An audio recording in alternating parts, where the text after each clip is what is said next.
জানিয়ে দিব আমাদের হাতে থাকা সর্বশেষ গুরুত্বপূর্ণ আপডেট বাংলা সংবাদ। নতুন করে আব্দুল গনি শেখ হত্যায় ফেঁসে যাচ্ছে শেখ হাসিনা সহ কাদের, আসাদুজ্জামান ও আরো বড় বড় পালোয়ান।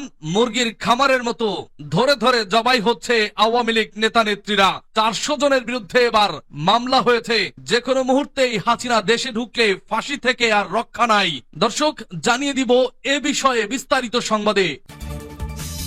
এরপর জানিয়ে দিব সংস্কার ও খুনিদের বিচার ছাড়া কোনো নির্বাচন মেনে নেবে না জনগণ, বলছে জামায়াত আমির। আরো জানিয়ে দিব ইন্টারপোলে আবেদন, হাসিনা, কাদের, বেনজির সহ 12 জনের বিরুদ্ধে রেড নোটিশ জারির চিঠি। এবং জানিয়ে দিব জুলাই মঞ্চে শহীদ ও আহতদের মায়ের দাবি, আগে বিচার পরে নির্বাচন। এবং জানিয়ে দিব রোববার সিইসির সঙ্গে বসছে এনসিপি। সর্বশেষ জানিয়ে দিব বিএনপি এলডিপি বৈঠক, ডিসেম্বরের মধ্যেই নির্বাচনের প্রত্যাশা। শুনছিলেন সংবাদ শিরোনাম, এখন বিস্তারিত। আব্দুল গনি শেখ হত্যা, শেখ হাসিনা ও কাদের, আসাদুজ্জামান সহ 400 জনের বিরুদ্ধে মামলা। শেষ রক্ষা হলো না, নিশ্চিহ্ন হতে শুরু করেছে আওয়ামী লীগ। একে একে ধরা খাচ্ছে আওয়ামী লীগ নেতা নেত্রী। আওয়ামী লীগের গডফাদার যে শেখ হাসিনা, ফাঁসির দড়ি এখন তার জন্য অপেক্ষা করছে। যে কোনো মুহূর্তেই ধরা খেলে ফাঁসির দড়িতে ঝুলবে শেখ হাসিনা। রাজবাড়ী সদর উপজেলার খানখানাপুর এলাকার বাসিন্দা মোহাম্মদ আব্দুল গনি শেখ বৈষম্য বিরোধী আন্দোলন চলাকালে গত বছরের 19 জুলাই ঢাকায় গুলিবিদ্ধ হয়ে মৃত্যুবরণ করেন। ওই ঘটনায় গত 27 সেপ্টেম্বর তার বাবা মোহাম্মদ আব্দুল মজিদ শেখ বাদী হয়ে ঢাকার গুলশান থানায় একটি হত্যা মামলা দায়ের করেন। ওই মামলায় সাবেক প্রধানমন্ত্রী শেখ হাসিনাকে 1 নম্বর আসামি করে 42 জনের নাম উল্লেখ করে ও 350 থেকে 400 জনকে অজ্ঞাতনামা আসামি করা হয়। এরপর গত 6 এপ্রিল রাত 10:30টার দিকে সাবেক সংসদ সদস্য কাজী কেরামত আলী গ্রেপ্তার হবার পর এই মামলার বিষয়টি সামনে আসে।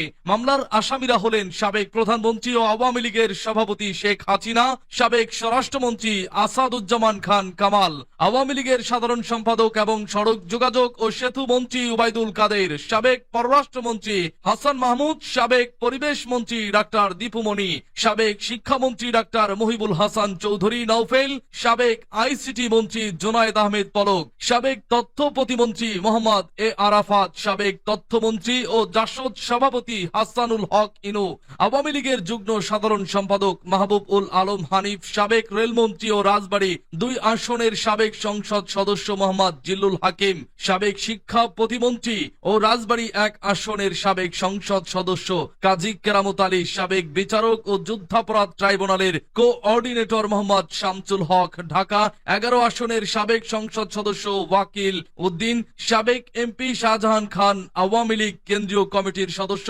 আতিকুল ইসলাম আতিক, কেন্দ্রীয় কমিটির সদস্য খন্দকার ইনায়েতুল্লাহ। এর আগে বৈষম্য বিরোধী আন্দোলনের সময় রাজবাড়ীতে শিক্ষার্থীদের ওপর হামলার মামলায় গত 6 এপ্রিল রাত 10:30টার দিকে বিশেষ অভিযান চালিয়ে রাজধানীর ঢাকার মহাখালী থেকে সাবেক সংসদ সদস্য কাজী কেরামত আলীকে গ্রেপ্তার করে ঢাকা মেট্রোপলিটন পুলিশের গোয়েন্দা বিভাগ ডিবি। তাকে 2 মামলায় গ্রেপ্তার দেখিয়ে রাজবাড়ীতে আনা হয়। পরদিন 7 এপ্রিল দুপুর 12:15টায় তাকে আদালতে তোলা হয়। এ সময় রাজবাড়ী সদর আমলি আদালতের বিচারক জুডিশিয়াল ম্যাজিস্ট্রেট মোহাম্মদ তামজিদ আহমেদ তার জামিন আবেদন নামঞ্জুর করে কারাগারে পাঠানোর নির্দেশ দেন।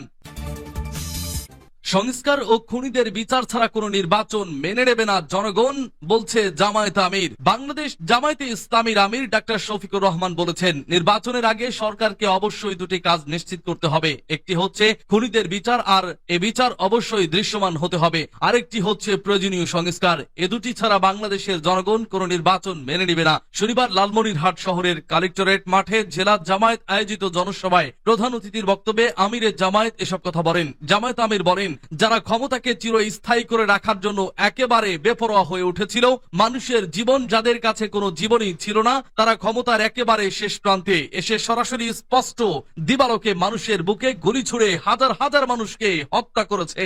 15.5 বছর তারা এভাবে মানুষের উপর জুলুম নির্যাতন চালিয়েছে। লক্ষ লক্ষ মানুষকে জেলে বন্দী করে রেখেছে। অসংখ্য মানুষকে তারা গুম করে আয়না ঘরে বন্দী করে রেখেছে এবং খুন করেছে। শুধু গত অভ্যুত্থানেই তারা 1,500-এর বেশি মানুষকে হত্যা করেছে এবং 24,000-এর বেশি মানুষকে জীবনের তরে পঙ্গু করে দিয়েছে। অনেকেই প্যারালাইজড হয়ে বিছানায় কাতরাচ্ছে। এমত অবস্থায় নির্বাচনের আগে সরকারকে অবশ্যই দুটি কাজ নিশ্চিত করতে হবে। একটি হচ্ছে খুনিদের বিচার, আর এ বিচার অবশ্যই দৃশ্যমান হতে হবে। আরেকটি হচ্ছে প্রয়োজনীয় সংস্কার। এ দুটি ছাড়া বাংলাদেশের জনগণ কোনো নির্বাচন মেনে নেবে না। তিনি বলেন, প্রধান উপদেষ্টা বারবার ঘোষণা দিয়েছেন এবছরের ডিসেম্বর থেকে আগামী জুনের মধ্যে নির্বাচন হবে। আমরা প্রধান উপদেষ্টাকে বিনয়ের সঙ্গে বলবো, আমরা ইলেকশন চাই, সুষ্ঠু নির্বাচন চাই। আমরা চুরি ডাকাতি আর কালো টাকার প্রভাবযুক্ত নির্বাচন দেখতে চাই না। সুষ্ঠু নির্বাচনের জন্য অবশ্যই সমতল মাঠ তৈরি করতে হবে। আমরা সরকারকে এই দায়িত্ব পালনে সকল ধরনের সহযোগিতা করতে প্রস্তুত রয়েছি। আমরা এও বিশ্বাস করি, সংস্কার এবং খুনিদের বিচার নিশ্চিত করতে পারলেই সুষ্ঠু নির্বাচনের পথ তৈরি হবে। ইন্টারপোলে আবেদন, হাসিনা, কাদের, বেনজির সহ 12 জনের বিরুদ্ধে রেড নোটিশ জারির চিঠি।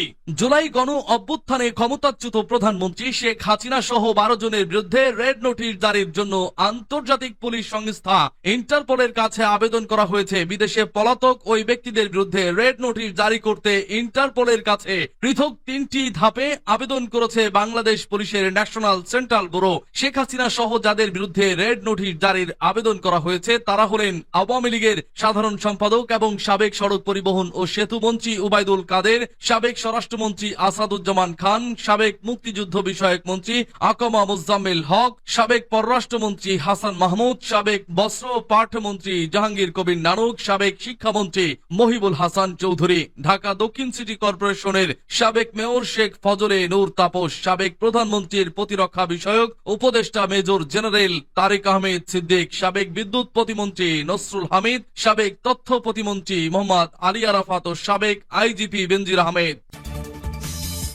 জুলাই মঞ্চে শহীদ ও আহতদের মায়ের দাবি, আগে বিচার পরে নির্বাচন।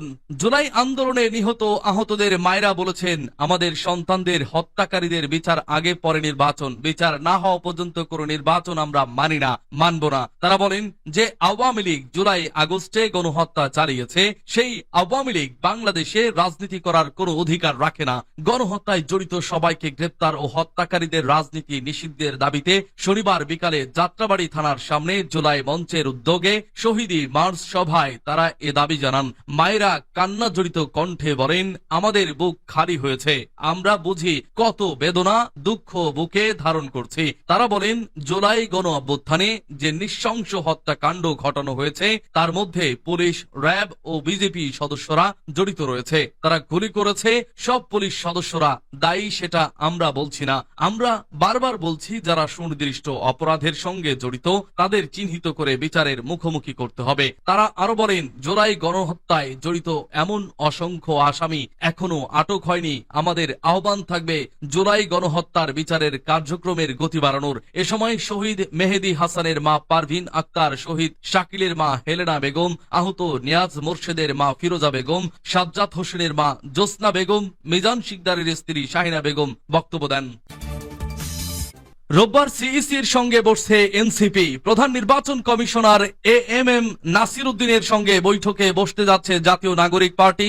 রোববার দুপুর 12টায় রাজধানীর আগারগাঁও নির্বাচন কমিশন কার্যালয়ে সভাটি অনুষ্ঠিত হবে। শনিবার এক সংবাদ বিজ্ঞপ্তিতে তথ্য জানিয়েছে এনসিপির যুগ্ম সদস্য সচিব মুশফিক সালিহিন। বিজ্ঞপ্তিতে এনসিপি জানায়, সভায় নির্বাচন কমিশন গঠন আইন, রাজনৈতিক দল নিবন্ধন আইন, নিবন্ধনের সময়সীমা ও নির্বাচন কেন্দ্রিক নানান বিষয় নিয়ে আলোচনা হওয়ার কথা রয়েছে।